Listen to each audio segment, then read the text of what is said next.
acts and getting involved with stunts, and also people who want to make a difference in the world, a positive difference, a social and political cause, and not be attached to the stunts that they pull off.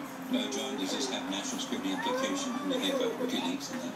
It certainly does. I mean, WikiLeaks was the most significant breach of national security information in the history of this country in terms of volume. And it wasn't done by a foreign intelligence agency.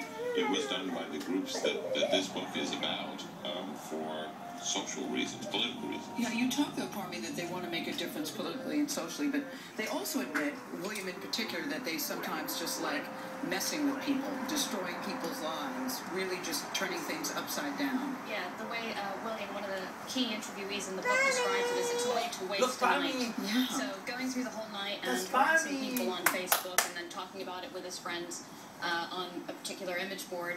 And again, this is kind of what speaks to the real split in Anonymous. There are people who want it to go in a serious direction, and people who think it should go back to its roots and fun at other people's expense. And within this culture, which is what I found fascinating and why I started writing the book, is there's this own kind of set of rules and etiquette, and people's morals and sense of consequences in the real world get slightly warped, because they become quite different online to how they are in real life.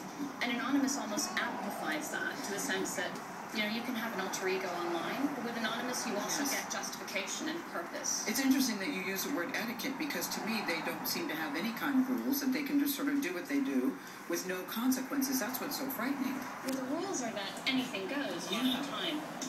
Banter, but from that also comes a very profound kind of social acceptance. People find 4chan, which is the website that this kind of originally comes from partly, because they were Googling something that they wouldn't want to tell their friends about, often weird sexual proclivities, and they can talk about that very openly because they're anonymous. So there's something very attractive about that. And when people are in Anonymous or on 4chan, they like to stay with it. There's an incredible sense of camaraderie, euphoria when they carry out a stunt that goes well and gets media attention. So what can you do to protect yourself if, in fact, you're PayPal or companies like that have financial consequences? You know, I think it's just kind of the basic things. If you're an individual, you want to have a different password for every single web account, Facebook, Twitter, LinkedIn. Keep it long, make it several words if you can, like a song lyric. Those tend to be the strongest.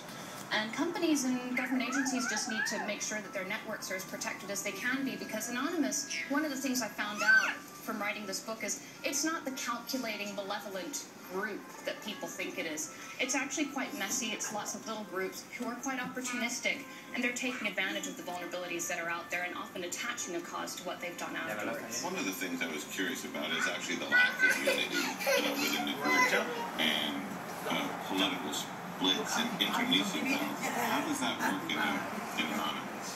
Well, as you can probably imagine, it's a good point. There's a lot of conflict between the various groups within the community, which is why it's not really a group, it's more like a community or a movement.